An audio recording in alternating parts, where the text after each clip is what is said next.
Hello everyone, and welcome back again to my channel. If you are a newbie, thank you for stopping by, and don't forget to subscribe to my channel and hit the notification button before you leave. And if you're a returning subscriber, thank you for your love and support. In my previous video, I extracted the juice from this aloe vera leaf I'm going to be using today to make aloe vera oil. I added some fresh stem of aloe vera to it, and I'll be using all of this to make aloe vera oil today. Know that you can store your aloe vera in the refrigerator so long as there is power supply and you have either Ziploc or foil. You can wrap your aloe vera leaf in the Ziploc or foil. Foil you use in baking, and store it up. It's gonna stay as long as you want, so long there is power supply. This aloe vera oil we're about to make is specifically targeted towards those trying to grow their hair, those who are having itchy scalp, and those having hair thinning issue, and of course those who have split end. So this oil is so important because we are combining aloe vera and grapeseed oil.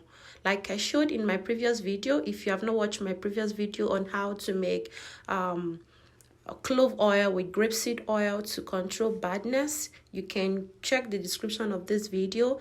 It will be right there. So grapeseed oil really controls badness, and it works to control hair thinning and hair breakage.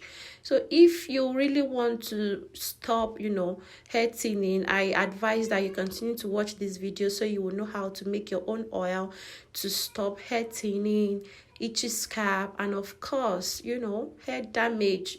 I added about 200 ml of grapeseed oil, which is equivalent to about 8 ounces of oil. You can add as much as you want, whether you want the oil to be more or less. It all depends on the amount of oil you add to your aloe vera. So that you can use any oil. You can use olive oil, you can use coconut oil, even tea tree oil. Any oil is safe at all, and also know the oil that your scalp tolerates.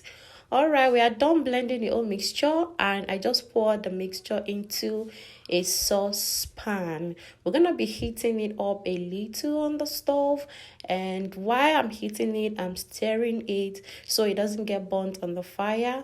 Make sure that your heat is low, is not too high, and you gradually stir it up, and look at that, it's gradually changing color.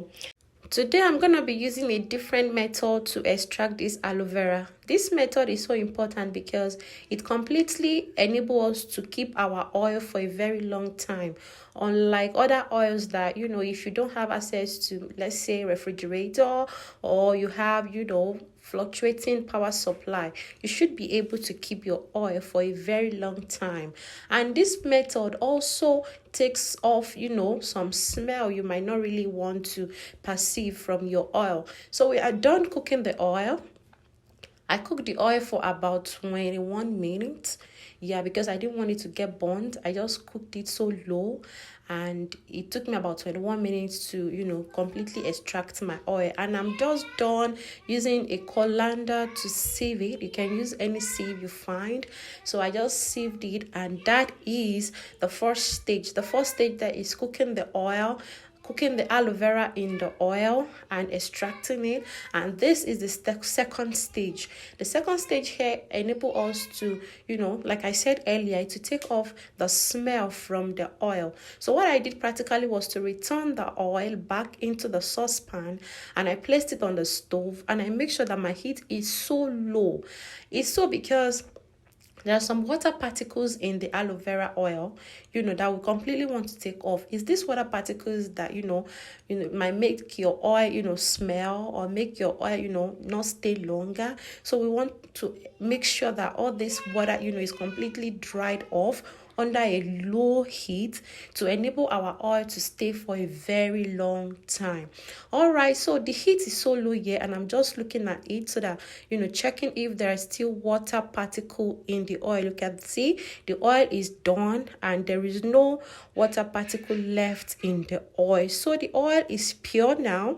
The oil it can stay for a very long time. You can combine the oil with any other essential oil, for your hair growth and for controlling itchy scalp. So we're gonna do a second filtering of the oil. This one would completely take away, every tiny little residue remaining in the oil. So I practically filter by placing a white paper towel under a sieve to enable it, take of every little tiny particles remaining in the oil. And that is our oil, and I'm gonna squeeze remaining oil out of the paper towel just as I am doing right now. Look at that. The oil looks so pure, it looks so clean. This oil can stay for a very long time. You also minimize the smell, and that is castor oil. I added 2 spoons. If you are using a tablespoon, use 4 spoons. Castor oil strengthens the root of your hair and prevents it from falling off. Also know that castor oil stimulates your hair follicles for proper growth. Since we are making this oil for hair growth, for itchy scalp, and for hair thinning, it is very important we add castor oil to this mixture. So I have added the castor oil and I am stirring. Look at that. It's so thick. It smells nice. And I'm going to be adding cedarwood essential oil to this. It's completely optional, but I love essential oils in my oil because it stimulates the hair follicles for more hair growth. You can decide to use any essential oil you find, and you can decide not to use any essential oil. So I added just 3 drops of cedarwood essential oil, and I'm going to be transferring the whole mixture into a bottle.